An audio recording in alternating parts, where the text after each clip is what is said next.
Welcome to Hot News Asia, where we explore geopolitical developments in military technology across Asia. In a context of rising regional tensions, China's military power continues to attract intense attention. And today, we take an in-depth look at a prized asset within Beijing's ground forces, the Type 99, a main battle.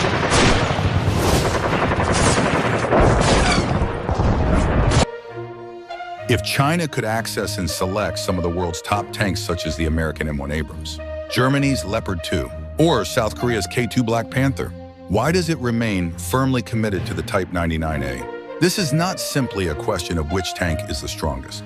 At a deeper level, it is about which platform best fits the unique warfighting philosophy and strategic requirements of the People's Liberation Army. For our audience in the United States, especially those curious about China's rise and interested in concrete data, it becomes clear that the Type 99A is not a default option, but a carefully calculated strategic decision that in some cases even demonstrates advantages within China's specific context.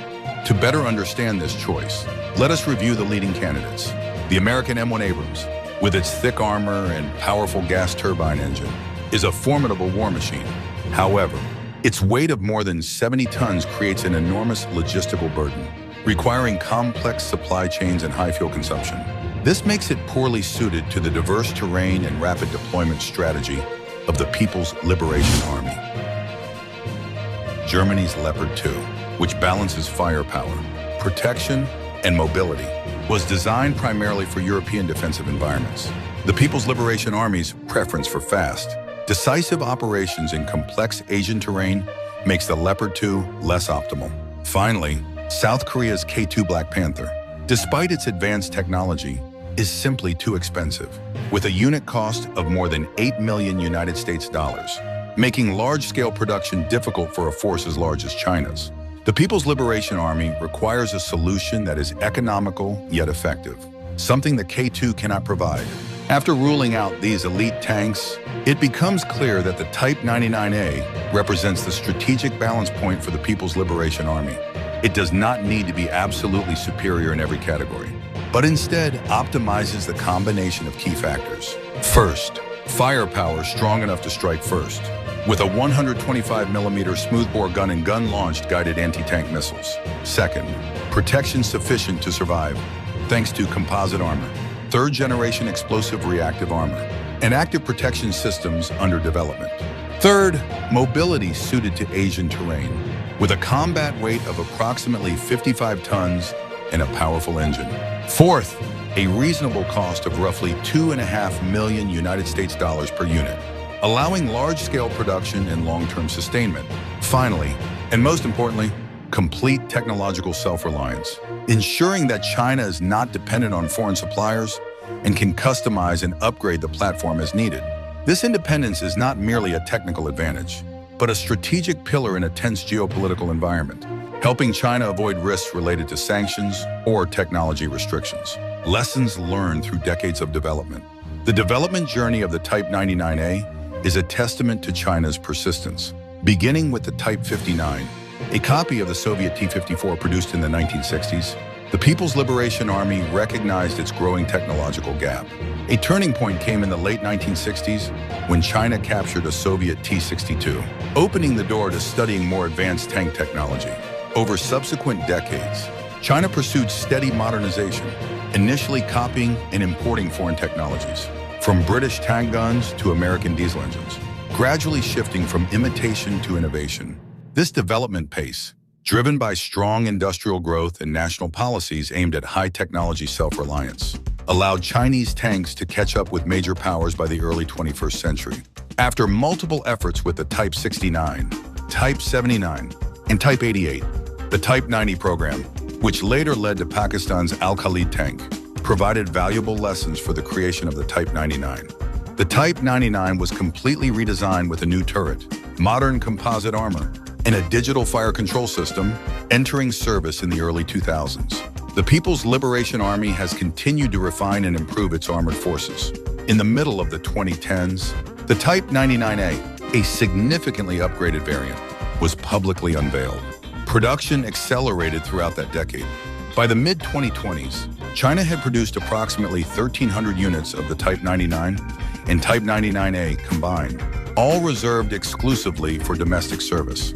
While this number remains modest when compared with the United States, which fields several thousand Abrams tanks, or South Korea, which operates a large fleet of K1 and K2 tanks, it is highly impressive for a rising power. It reflects China's industrial capability and strategic vision in building a modern armored force capable of meeting regional challenges. Now, let us take a closer look at the technical characteristics of the Type 99A, the primary variant under discussion. In terms of firepower, the Type 99A is equipped with a 125mm smoothbore main gun, designated ZPD-98, an upgraded derivative of the Soviet 2046M, integrated with a digital fire control system. A carousel-style automatic loader located beneath the turret allows a 3-person crew to fire up to 10 rounds per minute, while the vehicle carries a total ammunition load of 42 rounds. The primary armor-piercing round is the DTC-10 kinetic energy penetrator with a tungsten core. Chinese sources often claim penetration levels equivalent to roughly 850 millimeters of rolled homogeneous steel at a distance of about 1¼ miles, with some variants reportedly using depleted uranium capable of even greater penetration. While such figures are typically classified, a document leak from an online military simulation forum in the early 2020s provided a more realistic picture. The leaked data indicated penetration of roughly 220 millimeters of armor at a steep angle from a distance of about 1¼ miles, corresponding to an effective penetration range of roughly 680 to 700 millimeters. While these figures are less dramatic than official claims, they remain extremely dangerous and confirm that Chinese performance claims are not entirely exaggerated. In addition to armor-piercing rounds, the ZPT-98 gun can also fire high-explosive anti-armor and high-explosive fragmentation ammunition. A final highlight is the laser-guided missile fired through the main gun, capable of engaging targets at a distance of roughly 3 miles and penetrating around 700 millimeters of armor. This missile is widely believed to be the GP-125, similar in concept to Russia's Inver missile. The entire firepower suite is supported by a modern fire control architecture featuring hunter-killer configuration, panoramic sights, thermal imaging, ballistic computation, and automatic target tracking. Functionally, the Type 99A operates at a level comparable to advanced Western tanks such as the M1 2 ESCP version 3 or the Leopard 2A7. In terms of protection, the Type 99A combines advanced composite armor with dense coverage of explosive reactive armor across the turret and frontal hull. Laser warning receivers and infrared smoke grenade launchers are standard equipment. Notably, a roof-mounted laser dazzler system is designed to blind enemy optics or disrupt missile seekers. However, the side and rear armor of the Type 99A is less well protected, which represents a concern given that the carousel autoloader stores ammunition directly beneath the turret. If these areas are penetrated, the risk of catastrophic damage and ammunition detonation is significant, a vulnerability that has been demonstrated repeatedly in similar Soviet and Russian designs on modern battlefields. What the Type 99A currently lacks is a hard-kill active protection system, a capability that remains relatively rare and is typically found on 4th-generation tanks such as the K2 or on high-end variants like the Merkava Mark IV and the Leopard 2A7A1. Nevertheless, recent leaked imagery suggests that the upcoming Type 99B variant will be equipped with the GL6 hard-kill system, indicating that China is rapidly closing this technological gap. Mobility is another area where the Type 99A performs strongly. Powered by a robust 12-cylinder diesel engine, producing approximately 1,500 horsepower, and paired with a combat weight of around 55 tons, the tank can reach highway speeds approaching 50 miles per hour and sustain roughly 33 miles per hour over rough terrain. Its power-to-weight ratio exceeds 27 horsepower per ton, higher than that of the M1 Abrams, enabling faster acceleration. The Type 99A can accelerate from a standstill to moderate speed in only a few seconds, noticeably quicker than its American counterpart. Its operational range extends to roughly 370 to 400 miles, significantly exceeding the endurance of the Abrams and the Leopard 2. This makes the Type 99A particularly well-suited for prolonged operations across the vast and varied terrain of Asia. Within the order of battle of the People's Liberation Army, the Type 99 and its variants form the steel fist of heavy, combined arms brigades. The Chinese military has reorganized its ground forces into heavy, medium, and light brigades, with a strong emphasis on fully integrated combined arms operations. The Type 99 is primarily deployed within heavy brigades in the northern and central military regions, where terrain and infrastructure are well suited for modern armored warfare. By contrast, in the southern military region, where mountainous and difficult terrain dominates, lighter tanks such as the Type 96 or Type 15 are given priority. Although the Type 99A has not yet seen real combat, training exercises reveal much about the People's Liberation Army's evolving operational thinking. These tanks are employed in combined arms operations, working closely with mechanized infantry, artillery, unmanned aerial systems, and Air Force support in a network-centric manner. This represents a major departure from the human wave tactics used by the People's Liberation Army during the Korean War. Chinese doctrine refers to this approach as intelligentized warfare, in which every soldier and every system is connected, processing battlefield data in real time to enable smarter and faster decision-making.